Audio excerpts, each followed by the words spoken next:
Welcome to Standard Chartered Money Insights, a podcast series by Standard Chartered Bank that brings you market views and insights on the go.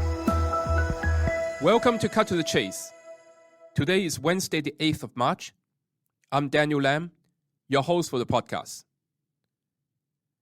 Our Chief Investment Officer, Steve Bryce, always tells his team members to review our own video interview clips, as well as listening to our own podcasts, in order to find ways of improvement.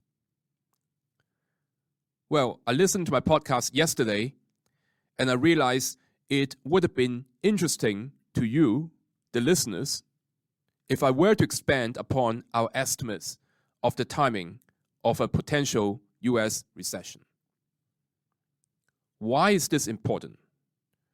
Well, timing of a U.S. recession matters, as equities have historically hit a cycle bottom only after a recession has started.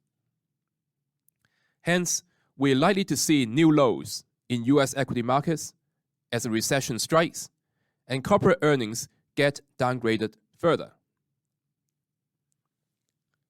Historically, most U.S. recessions have been caused by excessive Fed tightening with a lag.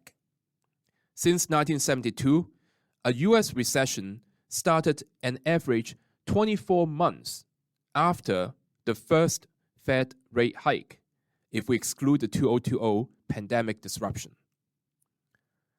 Also, a recession started on average 16 months after the U.S. government bond yield curve inverted, i.e., after the 10-year yield has fallen below the 2-year yield. Extrapolating these averages, there is a high chance of a U.S. recession by the end of this year or early next year.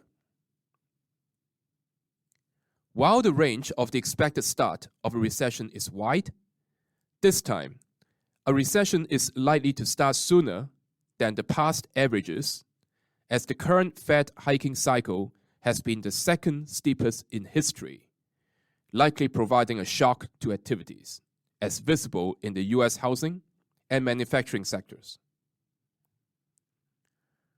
So what is the key risk to our view? Well, in our opinion, that would be the behavior of the U.S. consumer.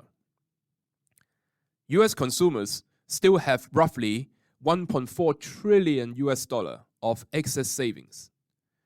And China consumers are starting to spend the savings built up during the pandemic. Thus, it is possible for the consumer-driven global growth to last a while longer. Nevertheless, notice two things. First of all, the U.S. saving rate appears to start rising lately, not a promising sign for sustained consumer-driven growth. And also, any sustained rise in consumer activities is likely to fuel further wage pressures in the U.S. and in Europe, given historically tight job markets, forcing further Fed and ECB rate tightening. Thus, remember, like we concluded yesterday, stay safe, add to high-quality bonds, extend average maturities in your bond portfolio. That is all from me for today. As always, if you enjoyed this podcast, please don't forget to rate and like it. Thanks for listening, and we wish you a happy day ahead. Thank you for listening to Standard Chartered Money Insights, a podcast series by Standard Chartered Bank. For more details on the latest market insights, subscribe to Standard Chartered Money Insights.